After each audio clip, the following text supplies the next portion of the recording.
Hi hello ನಮಸ್ತೆ ಎಲ್ಲರಿಗೂ. ಇದು ಟ್ರಿಪ್ ಡೇ 2ದು ಕಂಟಿನ್ಯೂಷನ್ ಬ್ಲಾಗ್ ಆಗಿರುತ್ತೆ. ಸೊ ನಾವು ಮುರುಡೇಶ್ವರಕ್ಕೆ ಹೋಗಿದ್ವಿ 2ನೇ ದಿನ.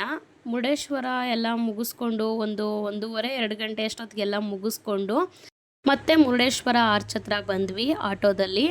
ಸೊ ಆಟೋಯಿಂದ ಬಂದಮೇಲೆ ಮತ್ತೆ ರೋಡ್ ಕ್ರಾಸ್ ಮಾಡಿಬಿಟ್ಟು ಅಲ್ಲಿಂದ ನಾವು ಕೊಲ್ಲೂರಿಗೆ ಹೋಗಬೇಕಿತ್ತು.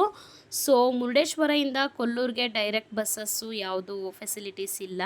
ಸೊ ಆ ಕಾರಣದಿಂದಾಗಿ ಮುರುಡೇಶ್ವರದಿಂದ ಬೈಂದೂರು ಅಂತ ಬರುತ್ತೆ. ಸೊ ಗೌರ್ಮೆಂಟ್ ಬಸ್ಗಳು ಬರ್ತಾ ಇರುತ್ತೆ, ಬೇಜಾನು ಹೋಗುತ್ತೆ. ಸೊ ಬೈಂದೂರಿಗೆ ಹೋಗ್ಬೇಕಾಗತ್ತೆ. ಸೊ ಬೈಂದೂರಿಗೆ ಹೋಗಿ ಅಲ್ಲಿ ಇಳ್ಕೊಂಡು ಅಲ್ಲಿಂದ ಕೊಲ್ಲೂರಿಗೆ ಡೈರೆಕ್ಟಾಗಿ ಬಸ್ಸಸ್ ಸಿಗುತ್ತೆ. ಸೊ ಅಲ್ಲಿ ಕಾಯಬೇಕಾಗುತ್ತೆ ಸ್ವಲ್ಪ ಹೊತ್ತು. ಮತ್ತು ಇನ್ನೊಂದು ಏನಂದರೆ ಆ ಕಡೆಗೆ ಪ್ರೈವೇಟ್ ಬಸ್ಗಳೇ ಇರೋದು, ಗೌರ್ಮೆಂಟ್ ಬಸ್ಗಳು ಸಿಗೋದಿಲ್ಲ. ಸೊ ಪ್ರೈವೇಟ್ ಬಸ್ಗಳು ಸಿಗುತ್ತೆ, ಆರಾಮಾಗಿ ಹೋಗ್ಬೋದು. ಅಲ್ಲಿಂದ ಬೈಂದೂರಲ್ಲಿ ಇಳ್ಕೊಂಡು ಮುರುಡೇಶ್ವರದಿಂದ ಬೈಂದೂರಲ್ಲಿ ಇಳ್ಕೊಂಡು ಬೈಂದೂರಿಂದ ಡೈರೆಕ್ಟಾಗಿ ಕೊಲ್ಲೂರಿಗೆ ಸಿಗುತ್ತೆ. ಸೊ ಕೊಲ್ಲೂರಿಗೂ ಕೂಡ ದೇವಸ್ಥಾನದ ಹತ್ರ ಇಲ್ಲ, ಎಲ್ಲ ಬಸ್ ಸ್ಟಾಪಲ್ಲಿ ಸ್ಟಾಪ್ ಮಾಡಿದ್ರೆ ದೇವಸ್ಥಾನದ ಹತ್ರಕ್ಕೆ ಒಂದು 5 ಮಿನಿಟ್ಸ್ ವಾಕಬಲ್ ಡಿಸ್ಟೆನ್ಸ್ ಆಗುತ್ತೆ, ನಡ್ಕೊಂಡು ಆರಾಮಾಗಿ ಹೋಗ್ಬೋದು ದೇವಸ್ಥಾನದ ಹತ್ರಕ್ಕೆ. ಮುರುಡೇಶ್ವರಕ್ಕೆ ಸಿಕ್ಕಾಬಟ್ಟೆ ಹತ್ರ ಆಗಿರೋದು ಅಂತ ಹೇಳಿದ್ರೆ 1 ಅವರಕ್ಕೆ ಹೋಗೋಣ ಅಂತ ಹೇಳ್ಬಿಟ್ಟು ಪ್ಲ್ಯಾನ್ ಮಾಡ್ಕೊಂಡ್ವಿ. ಬಟ್ ನಾವು ಇಲ್ಲಿಂದ ಬ್ಯಾಂಗ್ಳೂರಿಂದ ಹೊರಡಬೇಕಿಂತ ಮುಂಚೆನೇ ಯಾವ್ಯಾವ ಪ್ಲೇಸಸ್ ಅಂತ ಡಿಸೈಡ್ ಮಾಡ್ಕೊಂಡು ಹೊರಟಿದ್ವಲ್ವ. ಸೊ ಆ ಕಾರಣದಿಂದಾಗಿ ನಾವು 1 ಅವರ್ ಪ್ಲ್ಯಾನ್ ಮಾಡ್ಕೊಂಡಿದ್ವಿ. ಸೊ ಮುರುಡೇಶ್ವರದಲ್ಲಿ ಆಲ್ಟ್ ಆಗೋಣ ಅಂತಲೇ ಅಂದ್ಕೊಂಡಿದ್ದು 1 ಡೇ ಪೂರ್ತಿ. ಮಾರನೇ ದಿನ ಕೊಲ್ಲೂರು ಆದಮೇಲೆ 1 ಅವರ್ ಎರಡು ಫಸ್ಟು ಡೈರೆಕ್ಟಾಗಿ ಮುರುಡೇಶ್ವರದಿಂದ 1 ಅವರ್ ಹೋಗ್ಬಿಟ್ಟು 1 ಅವರಿಂದ ಡೈರೆಕ್ಟಾಗಿ ಕೊಲ್ಲೂರಿಗೆ ಹೋಗೋಣ ಅಂತ ಪ್ಲ್ಯಾನ್ ಮಾಡ್ಕೊಂಡಿದ್ದು. ಡೇ 3ಗೆ ನಾವು ಅದನ್ನು ಪ್ಲ್ಯಾನ್ ಮಾಡ್ಕೊಂಡಿದ್ವಿ. ಬಟ್ ನಾವು ಆಮೇಲೆ ಬೇರೆ ಬೇರೆ ಪ್ಲೇಸಸ್ಗಳಿಗೆ ನಮ್ಮ ಯಜಮಾನ್ರು ಅಲ್ಲಿ ಹೋಗಲೇಬೇಕು ಅಂತ ಹೇಳ್ಬಿಟ್ಟು ಇದು ಮಾಡಿದ್ರು. ಸರಿ ಆಯಿತು, ಅಲ್ಲಿ ಹೋಗಬೇಕು ಅಂತ ಹೇಳಿದ್ರೆ ಅದು ಯಾವ ಪ್ಲೇಸಸ್ ಅಂತ ಅದು ನೆಕ್ಸ್ಟ್ ಬ್ಲಾಗಲ್ಲಿ, ಮುಂದಿನ ಬ್ಲಾಗ್ಗಳಲ್ಲಿ ಬರುತ್ತೆ. ಸೊ ಅದಕ್ಕೋಸ್ಕರ 1 ಅವರ್ ಹೋಗೋದು ಕ್ಯಾನ್ಸಲ್ ಆಯಿತು ಅಷ್ಟೇನೆ. ಅದರಿಂದ ಮುರುಡೇಶ್ವರದಿಂದ ಡೈರೆಕ್ಟಾಗಿ ನಾವು ಒಂದು ದಿನಕ್ಕೆ 2 ಪ್ಲ್ಯಾನ್ ಮಾಡ್ಕೊಳ್ಳೋ ಹಾಗಾಯಿತು. ಕೊಲ್ಲೂರಿಗೆ ಬಂದು ಕೊಲ್ಲೂರಲ್ಲಿ ನಮಗೆ ದೇವಸ್ಥಾನದ ರೂಮೇ ಸಿಕ್ತು ಅಂತಲೇ ಹೇಳ್ಬೋದು. ನಿಜವಾಗ್ಲೂ ರೂಮು ಸಿಕ್ಕಾಬಟ್ಟೆ ಚೆನ್ನಾಗಿತ್ತು. ಇನ್ನೊಂದು ಹೇಳೋದಾದರೆ ಪ್ರೈವೇಟ್ ರೂಮ್ಗಳಿಗಿಂತ ಈ ದೇವಸ್ಥಾನದ ರೂಮ್ಗಳೇ ಎಷ್ಟೋ ಚೆನ್ನಾಗಿ ಇಟ್ಕೊಂಡಿರ್ತಾರೆ ಅಂತ ಹೇಳ್ಬೋದು. ತುಂಬ ದೊಡ್ಡದಾಗಿತ್ತು, ಡ್ರೆಸ್ಸಿಂಗ್ ಟೇಬಲ್ ಇತ್ತು, ಕಬೋರ್ಡ್ಗಳಿತ್ತು, 3 ಮಂಚ ಇತ್ತು. ಸೊ ಟೇಬಲ್ಲು, ಚೇರು, ವಾಶ್ರೂಮು, ಬಿಸಿನೀರು ಫೆಸಿಲಿಟೀಸು ಎಲ್ಲ ಕ್ಲೀನಾಗಿತ್ತು. ಎಲ್ಲ ಇತ್ತು ಅನ್ನೋದಕ್ಕಿಂತ ಹೆಚ್ಚಾಗಿ ಕ್ಲೀನಾಗಿರೋದು ಮುಖ್ಯ ಆಗುತ್ತೆ. ಸೊ ಅದು ಫಸ್ಟು.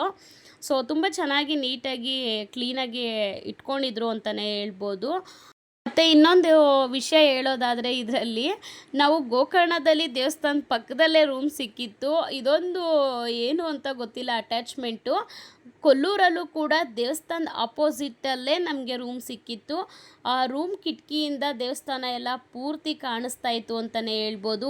ನಿಜವಾಗ್ಲೂ ಸುತ್ತಮುತ್ತ ವ್ಯೂಸ್ನ ನೋಡೋದಕ್ಕೆ 2 ಕಣ್ಣು ಸಾಕಾಗೋದಿಲ್ಲ ಅಂತ ಹೇಳ್ಬೋದು, ಅಷ್ಟು ಚೆನ್ನಾಗಿತ್ತು. ಸ್ವಲ್ಪ ಬೈಂದೂರಿಂದ ಕೊಲ್ಲೂರಿಗೆ ಸಿಕ್ಕಾಬಟ್ಟೆ ದೂರ ಇರೋದ್ರಿಂದ ನಮಗೆ ಮುರುಡೇಶ್ವರದಲ್ಲಿ ದೇವಸ್ಥಾನದಲ್ಲಿ ಊಟ ಮಾಡಿದ್ದು ಆಲ್ಮೋಸ್ಟ್ ಕರ್ಗೋಗಿತ್ತು ಅಂತಲೇ ಹೇಳ್ಬೋದು. ಏನಕ್ಕಂದರೆ ಸೇಮ್ ನಾವು ಹೊರ್ನಾಡಿಗೆ ಹೋಗಿದ್ದಾಗ ಯಾವ ಥರ ಇತ್ತೋ ಘಾಟ್ ಸೆಕ್ಷನ್ನು ಎಲ್ಲ ಪೂರ್ತಿ ಕಾಡು ಒಳಗಡೆ ಹೆಂಗೆ ಟರ್ನಿಂಗ್ಸ್ಗಳು ಜಾಸ್ತಿ ಇತ್ತೋ ಸೇಮ್ ಕೊಲ್ಲೂರಿಗೆ ಹೋಗ್ಬೇಕಾದ್ರೂ ಬೈಂದೂರಿಂದ ಕೊಲ್ಲೂರಿಗೆ ಹೋಗ್ಬೇಕಾದ್ರೂ ಸೇಮ್ ಅದೇ ಥರನೇ ಇತ್ತು. ಪೂರ್ತಿ ಊಟ ಎಲ್ಲ ಜೀರ್ಣ ಆಗೋಯಿತು ಅಂತಲೇ ಹೇಳ್ಬೋದು. ಮಲ್ಕೊಳ್ಳೋಣ ಸ್ವಲ್ಪ ಹೊತ್ತು ಅಂತ ಹೇಳಿದ್ರೆ ನಿಜವಾಗ್ಲೂ ನಿದ್ರೆ ಕೂಡ ಬರಲಿಲ್ಲ. ಅಷ್ಟು ಟರ್ನಿಂಗ್ಸ್ಗಳಿದ್ರೆ ಎಲ್ಲಿ ನಿದ್ದೆ ಬರುತ್ತೆ ಅಲ್ವಾ. ಸೊ ನಾವು ಗೋಕರ್ಣದಿಂದ ಮುರುಡೇಶ್ವರ ಬರಬೇಕಾದ್ರೆ ನಿಜವಾಗ್ಲೂ ಎಷ್ಟು 2 ಅವರ್ಸ್ಗೆ ಎಷ್ಟು ನಿದ್ದೆ ಮಾಡಿದ್ದೀವಿ ಅಂತ ಹೇಳಿದ್ರೆ ಅಷ್ಟು ಚೆನ್ನಾಗಿ ನಿದ್ದೆ ಬಂತು. ಮುರುಡೇಶ್ವರ ಬಂದಿದ್ದೇ ಗೊತ್ತಾಗಿಲ್ಲ. ಆ ಕ್ಷಣಕ್ಕೆ ನಮಗೆ ಎಚ್ಚರ ಆಗಿಲ್ಲ ಅಂದರೆ ಮುಂದೆ ಮೂವ್ ಆಗಿಬಿಡ್ತಿದ್ವೇನೋ. ನಿಜವಾಗ್ಲೂ ಇನ್ನೇನು ನೆಕ್ಸ್ಟ್ ಸ್ಟಾಪು ಮುರುಡೇಶ್ವರ ಅನ್ನೋ ಹಾಗೆ ಕಂಡಕ್ಟ್ರು ಮುರುಡೇಶ್ವರ ಇಳ್ಕೊಳ್ಳಿ ಅಂತ ಹೇಳ್ದಾಗಲೇ ಎಚ್ಚರ ಆಗಿದ್ದು. ಅಲ್ಲಿ ತನಕ ನಮ್ಗೆ ಎಚ್ಚರನೇ ಆಗಿಲ್ಲ. ಆವಾಗ ಸಡನ್ಲಿ 5 ಬ್ಯಾಗ್ಗಳು, ಮಕ್ಕಳು ಎಲ್ಲರನ್ನೂ ಹಿಡ್ಕೊಂಡು ಕೆಳಗಡೆ ಇಳಿಯೋಷ್ಟೊತ್ತಿಗೆ ಅವ್ರು ಹಂಗೂ ಕಂಡಕ್ಟ್ರು ಇಷ್ಟೊತ್ತು ತನಕ ಏನು ಮಾಡ್ತಿದ್ರಿ ಅಂತ ಅವ್ರ ಹತ್ರನೂ ಬೈಸ್ಕೊಂಡಿದ್ದಾಯಿತು. ಅಷ್ಟು ಚೆನ್ನಾಗಿ ನಿದ್ದೆ ಬಂದ್ಬಿಟ್ಟಿತ್ತು ಅಂತಲೇ ಹೇಳ್ಬೋದು. ಏನಕ್ಕಂದರೆ ಅದೆಲ್ಲ ಮಾಮೂಲಿ ಮೇಯ್ನ್ ರೋಡ್ಗಳು, ಹೈವೇ ಇರುತ್ತೆ. ಸೊ ಇದಂತೂ ಟರ್ನಿಂಗ್ಸ್ಗಳೇ ಜಾಸ್ತಿ, ನಿದ್ದೆ ಮಾಡೋದಕ್ಕೂ ಆಗಲ್ಲ, ಭಯ ಆಗುತ್ತೆ. ಒಂದು ಸಲ ಹಿಂಗೆ ಗಾಡಿ ಹೇಳಿದ್ರೆ ಸಾಕು ಬಂದಿರೋ ನಿದ್ದೆನೂ ಕೂಡ ಹೋಗ್ಬಿಡುತ್ತೆ, ಆ ರೀತಿ ಇರುತ್ತಲ್ವ. ಸೊ ಟರ್ನಿಂಗ್ಸ್ಗಳೇ ಜಾಸ್ತಿ, ಫುಲ್ಲು ಜೀರ್ಣನೇ ಆಗೋಯಿತು ದೇವಸ್ಥಾನದಲ್ಲಿ ಊಟ ಮಾಡಿದ್ದು. ಇನ್ನು ನಾನು ಸ್ವಲ್ಪ ಇರಲಿ, ದೇವಸ್ಥಾನದಲ್ಲಿ ಪ್ರಸಾದ ಕೊಡಲಿ ಕೊಡದೇ ಇರಲಿ, ಹೋಟ್ಲಿಗೆ ಎಷ್ಟು ಅಂತ ಸುರಿಯೋದಕ್ಕಾಗುತ್ತೆ. ಮತ್ತು 3-4-5 ದಿನದ ತನಕನೂ ಹೋಟ್ಲಲ್ಲೇ ಊಟ ಮಾಡೋದು ಸ್ವಲ್ಪ ಕಷ್ಟನೇ, ಡೇಂಜರೇನೆ. ಆ ಕಾರಣದಿಂದಾಗಿ ನಾವು ಸ್ವಲ್ಪ ಏನಾದರೂ ಕ್ಯಾರಿ ಮಾಡ್ಕೊಂಡು ಹೋಗೋಣ ಅಂತ ಹೇಳ್ಬಿಟ್ಟು ನಾನು ಸುಮಾರು ಸೌತೆಕಾಯಿ ಆಗಿರ್ಬೋದು, ಮತ್ತು ಏನಾದರೂ ಮನೇಲಿ ಫುಡ್ಡು, ಬ್ರೆಡ್ಡು, ರಸ್ಕು, ಮತ್ತು ಚಿಪ್ಸು, ಬಿಸ್ಕೆಟ್ಸು, ಈ ಥರ ಸುಮಾರು ಮಿಕ್ಸ್ಚರು ಎಲ್ಲ ಸುಮಾರು ಐಟಮ್ಸ್ನ ನಾನು ಇಲ್ಲಿಂದ ತೊಗೊಂಡೋಗಿದ್ದೆ.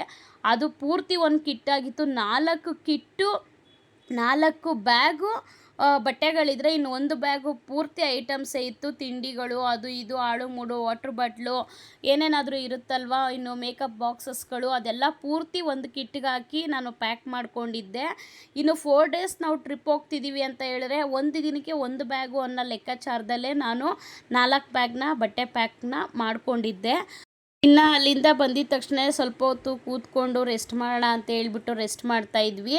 ಅದ್ರ ಜೊತೆಗೆ ಮುರುಡೇಶ್ವರದಲ್ಲಿ ನೀರಲ್ಲೆಲ್ಲ ಆಟ ಆಡಿದ್ದು ಬಟ್ಟೆಗಳನ್ನೆಲ್ಲ ತೊಗೊಂಬಂದು ಇಲ್ಲಿ ಎಲ್ಲ ಬಟ್ಟೆಗಳನ್ನೆಲ್ಲ ಪೂರ್ತಿ ಅಲ್ಲೂ ಸೇಮ್ ಅದೇ ಥರನೇ ಮೊರಳೆಲ್ಲ ಹೋಗ್ಬಿಟ್ಟಿತ್ತು ಜೋಬ್ಗಳಿಗೆ. ಅದನ್ನೆಲ್ಲ ಕ್ಲೀನ್ ಮಾಡಿ ಬಟ್ಟೆ ಎಲ್ಲ ಹಿಂಡಿ ಕಿಟಕಿ, ರೂಮ್ ದೊಡ್ಡದಾಗಿದ್ದರಿಂದ ಕಿಟಕಿಗಳ್ದು ಎಲ್ಲ ಕಬ್ಬಿಣದ ಮೇಲೆ ಮತ್ತು ಮಂಚದ ಮೇಲೆ, ಟೇಬಲ್ ಮೇಲೆ, ಚೇರ್ಗಳ ಮೇಲೆ ಎಲ್ಲಾದ್ರ ಮೇಲ್ಗಡೆನೂ ಹಾಕಿಬಿಟ್ಟು ಆಮೇಲೆ ಸ್ವಲ್ಪ ಹೊತ್ತು ರೆಸ್ಟ್ ಮಾಡಿಬಿಟ್ಟು ಏನೇನು ತೊಗೊಂಬಂದು ಸ್ವಲ್ಪ ಹೊಟ್ಟೆ ಹಸಿವು ಆಗ್ತಿತ್ತು, ಸೌತೆಕಾಯಿ ಅದು ಇದು ಆಳು ಮುಳು ತಂದಿದ್ದೆಲ್ಲ ಕಟ್ ಮಾಡಿಕೊಂಡು ಎಲ್ಲ ತಿಂದುಬಿಟ್ಟು ಆಮೇಲೆ ಸ್ನಾನ ಮಾಡಿಕೊಂಡು ಎಲ್ಲ ರೆಡಿ ಆದ್ವಿ. ಇನ್ನೇನು ಸಂಜೆ ಆಗೇ ಹೋಯ್ತು ಅಷ್ಟೊತ್ತಿಗೆ. ಮಧ್ಯಾಹ್ನ ದರ್ಶನ ಹೋಗೋಣ ಅಂತ ಹೇಳಿದ್ರೆ ಮಧ್ಯಾಹ್ನ ದರ್ಶನ ಎಲ್ಲ ತಗೋ ಕ್ಲೋಸ್ ಇದ್ದೇ ಇರುತ್ತೆ, ಓಪನ್ ಆಗೋದೇ ಸಂಜೆ ಮೇಲೇ. ಆಲ್ಮೋಸ್ಟು ಸುಮಾರು ಎಷ್ಟೋ ದೇವಸ್ಥಾನಗಳೇ 24 ಅವರ್ಸ್ ಒಂದೊಂದು ದೇವಸ್ಥಾನ ಓಪನ್ ಇರುತ್ತೆ, ಒಂದೊಂದು ಕಡೆ ಇರಲ್ಲ. ಸೊ ಮಧ್ಯಾಹ್ನ ಇರಲ್ಲ. ಆ ಕಾರಣದಿಂದಾಗಿ ನಾವು ಸ್ವಲ್ಪ ಡಿಲೇ ಮಾಡಿದ್ವಿ. ಒಟ್ಟಿಗೆ ಸಂಜೆ ಹೋಗೋಣ ಬಿಡು ಅಂತ ಹೇಳ್ಬಿಟ್ಟು ಎಲ್ಲ ಸ್ನಾನ ಮಾಡಿಕೊಂಡು ಎಲ್ಲ ರೆಡಿ ಆದ್ವಿ. ಇನ್ನೂ ಅಲ್ಲಿ ಉಪ್ಪು ನೀರಲ್ಲಿ ಆಡಿ ಬಂದಿದ್ದಲ್ವ ಮುರುಡೇಶ್ವರದಲ್ಲಿ, ಬಂದಿದ್ದ ತಕ್ಷಣ ಆ್ಯಕ್ಚುಲಿ ಸ್ನಾನ ಮಾಡಬೇಕಾಗಿತ್ತು, ಮೈಯೆಲ್ಲ ಒಂಥರ ಆಗ್ತಿತ್ತು. ಸೊ ನಮಗೂ ಟಯರ್ಡ್ ಆಗಿತ್ತಲ್ವ, ಸೊ ಆ ಕಾರಣದಿಂದ ಎಲ್ಲ ಸ್ವಲ್ಪ ತಿಂದುಬಿಟ್ಟು ಸ್ವಲ್ಪ ಬಟ್ಟೆ ಎಲ್ಲ ವಾಶ್ ಮಾಡಿಬಿಟ್ಟು ಎಲ್ಲ ಹಾರಾಕ್ಬಿಟ್ಟು ಆಮೇಲೆ ಸ್ನಾನ ಮಾಡಿಬಿಟ್ಟು ದೇವಸ್ಥಾನಕ್ಕೆ ದರ್ಶನಕ್ಕೆ ಅಂತ ಹೇಳ್ಬಿಟ್ಟು ರೆಡಿಯಾಗಿ ಹೋಗಿದ್ದಾಯಿತು. ದೇವಸ್ಥಾನದಲ್ಲಿ ನಿಜವಾಗ್ಲೂ ದರ್ಶನ ಮಾತ್ರ ಚೆನ್ನಾಗಾಯಿತು. ಮಾತ್ರ ಸ್ವಲ್ಪ ರಶ್ ಇತ್ತು, ಸ್ವಲ್ಪ ಜಾಸ್ತಿನೇ ರಶ್ ಇತ್ತು ಅಂತಲೇ ಹೇಳ್ಬೋದು. ಸಂಜೆ ಆದರೂ ಕೂಡ ತುಂಬ ಜನ ಇದ್ದರು. ದರ್ಶನ ಎಲ್ಲ ಚೆನ್ನಾಗಾಯಿತು. ದರ್ಶನ ಎಲ್ಲ ಮುಗಿಸ್ಕೊಂಡು ಇನ್ನು ಗೊತ್ತಲ್ಲ, ಒಳಗಡೆ ಹೋಗಿದ ತಕ್ಷಣ ಯಾವುದೇ ರೀತಿ ಫೋನ್ಗಳೆಲ್ಲ ಅಲೋ ಇರಲ್ಲ. ದರ್ಶನ ಎಲ್ಲ ಮುಗಿಸ್ಕೊಂಡು ಬಂದು ಕೂತಿದ್ವಿ. ಆಮೇಲೆ ಅಲ್ಲಿ ನಾವು ದರ್ಶನಕ್ಕೆ ಹೋಗಬೇಕಾದ್ರೆ ದೀಪ ಎಲ್ಲ ರೆಡಿ ಮಾಡ್ತಾಯಿದ್ರು ಅಲ್ಲಿ ಮುಂದೆಗಡೆ ಫ್ರಂಟಲ್ಲಿ. ಸೊ ದೀಪ ಹಚ್ಚಿರಲಿಲ್ಲ, ಹಚ್ಚೋದಕ್ಕೆ ಅಂತ ಹೇಳ್ಬಿಟ್ಟೆ ರೆಡಿ ಮಾಡ್ತಾಯಿದ್ರು. ಆಮೇಲೆ ನಾವು ದರ್ಶನ ಎಲ್ಲ ಮುಗಿಸ್ಕೊಂಡು ಹೊರಗಡೆ ಬರೋಷ್ಟೊತ್ತಿಗೆ ಸುಮಾರು ಆಗಲೇ ಕಂಬದಲ್ಲಿ ಸಿಕ್ಕಾಪಟ್ಟೆ ದೀಪಗಳನ್ನೆಲ್ಲ ಹಚ್ಚಿದ್ರು. ಅದನ್ನೊಂದು ಕ್ಲಿಪ್ಪಿಂಗ್ಸ್ ನನಗೆ ತೊಗೊಂಡೆ. ದರ್ಶನ ಮಾತ್ರ ತುಂಬಾ ಚೆನ್ನಾಗಾಯಿತು ಅಂತ ಹೇಳ್ಬೋದು. ದರ್ಶನ ಎಲ್ಲ ಮುಗಿಸ್ಕೊಂಡು ಅಲ್ಲೇ ಕೂತಿದ್ವಿ. ಆಮೇಲೆ ಅಲ್ಲಿಂದ ಬರ್ತಾ ಎಲ್ಲ ಸ್ವಲ್ಪ ಶಾಪಿಂಗು ಅದು ಇದು ಎಲ್ಲ ಮುಗಿಸ್ಕೊಂಡು ಅಷ್ಟೊತ್ತಿಗೆ ಒಂದು 7 ಗಂಟೆ 7:15 ಎಲ್ಲ ಕಡೆ ಅಷ್ಟೇ 7 ಗಂಟೆ 7:15 ಮೇಲೇ ಅನ್ನ ಸಂತರ್ಪಣೆ ಮಾಡೋದು.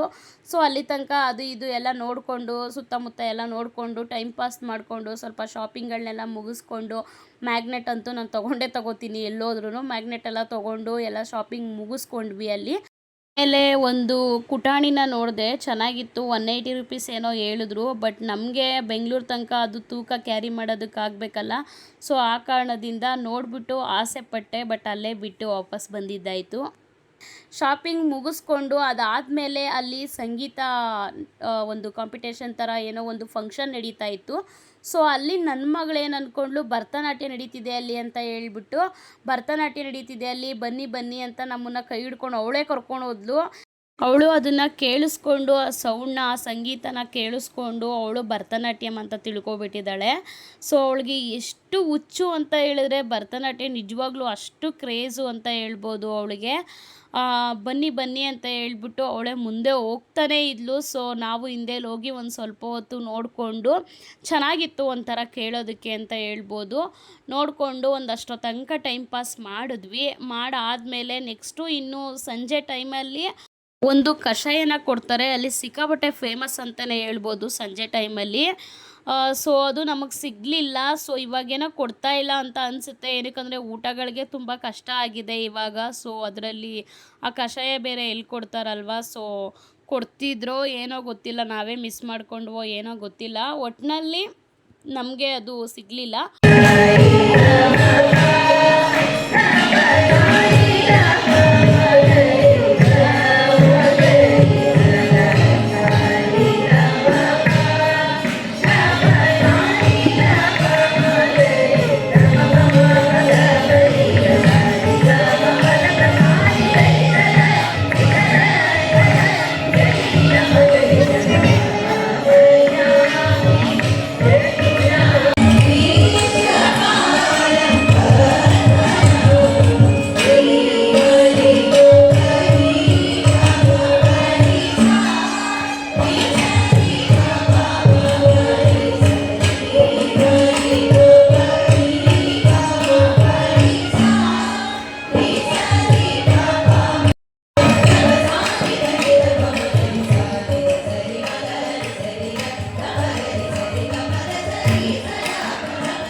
ಇನ್ನು ಅಲ್ಲಿಂದ ಊಟದ ಟೈಮ್ ಕರೆಕ್ಟಾಗಿ 7:30 8 ಹತ್ತತ್ರ ಆಯ್ತಾ ಬಂತು.